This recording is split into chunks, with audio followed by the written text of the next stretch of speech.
suppose we're riding a different sort of bike, and that had fell through and stuff, so we were really in the back foot this year. It was quite surprising, obviously. Even with the 600 we were quite heavily in the back foot. The bike was good enough. I just didn't think we got as much time as we probably would have thought we should have had. It's been okay for everybody else. For the last 2 years they've rode motorbikes or in a domestic championship of some description, where we haven't. We've literally stopped racing motorbikes. So our preparation was probably a lot harder than maybe a lot of other people, because we were actually sitting out 2 years so it was quite stressful. Probably this year, the only word I can indeed probably describe as underdog. That's the long and the short of it. And it is true, you're only as good as your last race. That's how this job works. It's quite simple. You know, the lads doing the big bikes, the money's being pumped into them boys to keep the show running. Other people do get overlooked.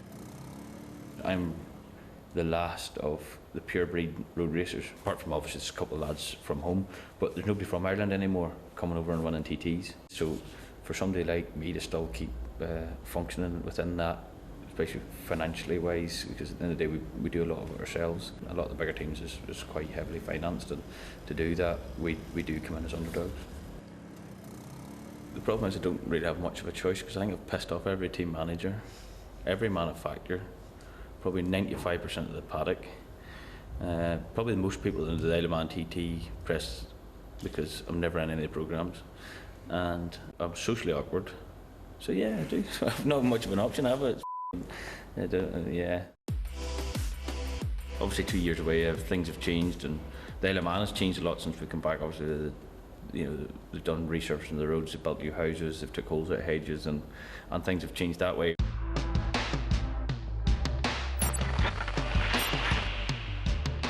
We didn't get that many laps. I think I only done about 3 laps. The weather was quite good most of the week, but the problem was within each night we end up seeming to hit obstacles of whether the weather had changed or they were late to get the practice started, so we didn't really get that many laps. But for the Supersport, after the first night of practice, we didn't spend that much time with it. I hadn't really probably been going well in the Supersport class, because everybody else has been doing, you know, domestic championships in Supersport, where we don't.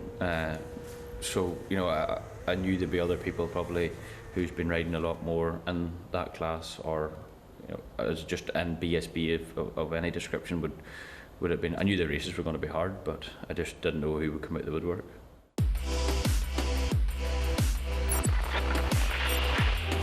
Welcome to the first Supersport race of the 2022 TT. I think before the race actually started, you know, even before the whole event, you know, I was probably wrote off the most, that nobody thought I could do anything. The riders in the race thought that I wouldn't bring the pace at all.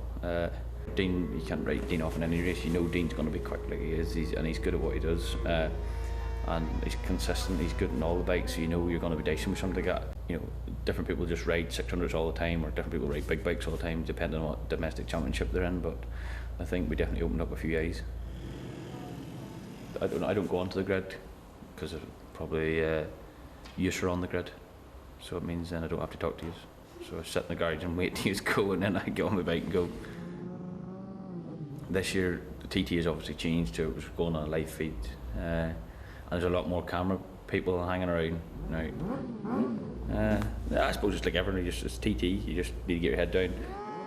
I've got like 3 laps before I can go on the beer. Can we get this over and done with real quick? Like, do we go and get pissed? Crowds are massive this year, and obviously the disappointment we've had with the big bike races, I sort of needed to make amends, because at the end of the day, if you're not performing at the TT, you're not. It's probably the only sort of half reason why I'm still in a job, that you know, once you perform at TT, people want you, and if you don't perform at TT, people don't want you. Once we get going, we need to focus. That's TT. Once that flag drops, you've got that's where the bullshit stops. That's top secret. You can't tell you them things. You can't ask questions like that. That's like, you know, that's like asking, what's your PIN code to your credit card?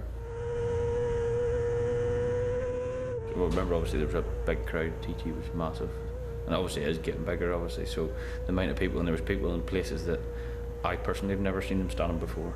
You know, they mostly congregate in the same places, but this year they've been actually standing in places that you normally didn't see them, and that's a sign probably that the places they normally go was far too busy.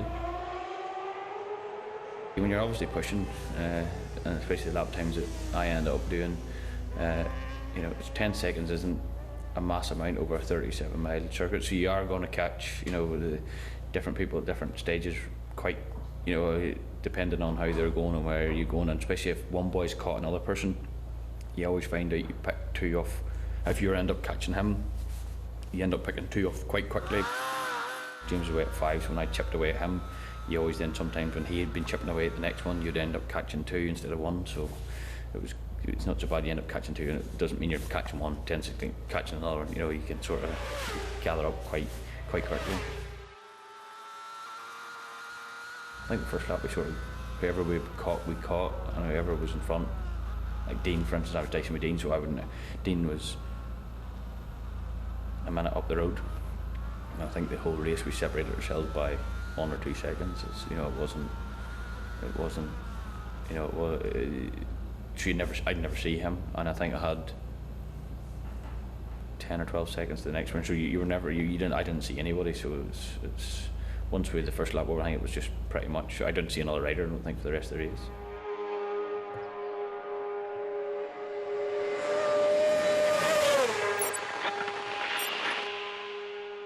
Gary made us all stop after lap 1. Yeah, I think lap 1 they made, so it just changes the fact of fueling, because you're only going to do 1 lap, so you need to work out what you're going to run, where you're going to be, as well as tyre as well. I've had the same boys for the last, I don't know, many years, so they know what they're doing. Look, everybody can have issues, stupid things can happen, things can happen that would never happen anywhere else, and you can try and avoid them, but sometimes things happen, but you try and eliminate as much stuff as you possibly can. As much as you're sitting there for a minute, you're not really sitting for a minute at a time. It's, you know, then I have to go out of the way to get the fuel, and by the time I've done that, I've got my visor changed. Before I'm doing that, I'm actually getting back into gear to go in, so before you know it, it's sort of just, you don't really get much of a chance to, you think, oh, I've got a minute here to rest. You don't, because you're trying to get everything sorted, and especially with the after lap 1 pit stop, everybody's not really changing tyres, so it's quite quick. I think the pit stop times probably be down quicker than it normally would be after 2 lap races. Everybody has to get the same amount of fuel as anybody else. It doesn't really affect it. It's just 1 lap earlier, and you need to remember you have to go in for it, just that's all. I knew it would drag out 2 laps, and then I knew the last lap, whoever's fastest was going to win the race, obviously. I knew, you know, you are going to just titter along and really lap by lap until the last lap. It'll only be half a second here, and then whatever in the last lap, whoever rides the hardest, obviously, it mostly ends up. I knew Dean would push as well, and what you did. That's right, James did pass me. I think he had a better pit stop, well, he had a faster pit stop, because I think James, did he cling on? I must have passed him somewhere quite early, and then he got out in a. That's right, I don't remember that actually, that's a lie. I don't remember passing him again. But yeah, I think he did get out of the pits before me. You know, when like people actually, you sort of talking to people like this and they ask about, you know, they talk you through the lap, they're lying to you, just so you know. There's no way they remember it. There's no way they remember it. People always say, oh, I remember doing this and it didn't happen. Unless you nearly put it through your head, you don't remember anything. You're that focused on what you're doing, you don't, before you know it, just go, like, you're concentrating on this part of the circuit, before you know it, you forgot you've even went through that last part, so they're just lying to you if you're wondering. They're trying to make a good story if you're wondering. I knew we were coming into the nook, I could see him, and then that's right, and I remember, this is going to be hard work, because obviously Lee, he's small, he's on a good bike, and I knew his bike was going to be fast, so I knew I was going to maybe end up getting stuck. And I knew too that he would probably try and hang on and drag me back, because at that time me and Dean were only bits and bobs in it. And here he comes, I can hear him. Oh, and passing somebody at the same time. I love this job. It was going to have to be one of them laps where I had to up the game to try and move away, to get away from it. there was a board come out somewhere, I don't know, I can't remember where it was, but you always see the odd board or somebody else's board sitting out, and you'll always pick up where it roughly is. But I knew it would be tight, and I didn't think nobody was going to really walk away with it. It was actually nice because I was the only person to break a lap record all week at the TT, so it means we still have the speed, and yeah, there's definitely more in the tank, I think. At the end of the day, we were trying to manage it. Super straight on the brake, gets the bike stood up. Perfect. Dean definitely put a good lap together as well, and my lap was had to be put together to try and break that. It is this man, Michael Dunlop, who's going to come up and cross the line to take his 20th TT win. And what an epic race it was, every inch of the road and more. He deserves this one. It seems lap 1 and 2 and 3. I don't really remember. It's hard because you think yourself you've won. You know, you may be getting a board or somebody's board at Craig to say you're up by 3 seconds. In hindsight, 3 seconds isn't a pile if you count 3 seconds. But from the Craig to start and finish, you know, somebody pull 3 seconds out, you might as well be taking a minute and a half out of somebody. It's not, you know, it's a lot. So if you still push to a degree, you'll not be. It only takes a small mistake at the road ends or something like that to lose it. But even though you still have to wait to come into park for me to actually confirm, because there's no point to go down there celebrating like a hero, and then come in there and somebody's beat you. You know what I mean? You look like a.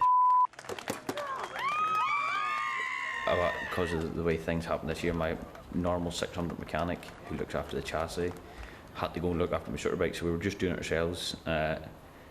Me and Jimmy was just looking after the 600, and he's never done the TT, so it was, you know, it was quite stressful. Not stressful, but it was just, there was a lot going on, especially something like that. So I was actually seeing the excitement in them boys, because it was starting to turn into a hard week. We were struggling, and sometimes you need that for the boys to understand that yes, we are still good enough to win races, and even for other people who have probably wrote you off before you come, to realise that, you know, and it gives them the boost they need for the rest of the week to keep going. You've got people who put their heart and soul in it, and that's to get repaid that way, you know what I mean, and sponsors who put money in. Carl Cox who just flew in, Gary, no sponsor manager, was with me all week, Barnes, all the boys, they were all sitting there, you know, and it's, you know, as much as it's great for my tally, you know, it's great for them boys, because that's what they do it for. They're not there to mess about, and when you're at the top of the game, they want to see wins as well, as much as it is, and it just brings a bit of atmosphere back into it, you know, it gets the morale back up again, and keeps people happy. As I say, when your back's against the wall, sometimes you have to keep pushing, especially with the new invention, the TT, and the 2 years off. You know, there's a lot of, you know, I had a lot of re-surgery done on my arm as well, and we just weren't sure how that was going to last. So it was a lot of weight off your shoulders to understand that, you know, it's probably my first, you know, TT back from everything going on, and a full run at it. So yeah, it was good now, and then, as I said, it just left me to believe that we still have something, and I think if we get our sort of bike sorted properly, you know, we can go back to riding hard in it as well. When you win TTs and you catch different types of riders, people think, oh, it's great, you've done this, and I don't know, it's only adding to the collection, you know, it's not, you know, there's not a number I'm looking for or I'm hunting for, it's, you know, each one has had a different reason, not because I beat somebody else's record. For simple reason is what we maybe had to go through to do it. You know, the pain, the effort. You know, even this 600 race, the bike was stripped after Northwest. Everyone had to be rebuilt. Engines had to be dropped out and re-prepped again. You know, it's the stuff that people don't see. Obviously, people ride in bigger teams, but probably it's my choice to do that because I've done it from day dot. Listen, the job's getting harder, you know. People that go road racing, a lot of people, probably 99% of the people don't go road racing the way we went road racing. I learned from heritage. I can only go by what my dad done it, what way Joey done it. Like, them boys, you know, drunk beer and smoke cigarettes. Now people are, you know, wearing sunglasses, and you know, everybody's now an athlete, which it's hard to, because I'm not an advertisement for an athlete. A mate of mine, I go to his gym and he looks after me, but I don't probably stick to what, you know, protein shakes. Protein shake for me is a pint of beer. It's got all the stuff you need in it. It's got barley, it's got all the rest of the stuff you need. You're laughing. And I think it's annoying some of them people too, because they do see me, you know, don't ride all motorbikes all year.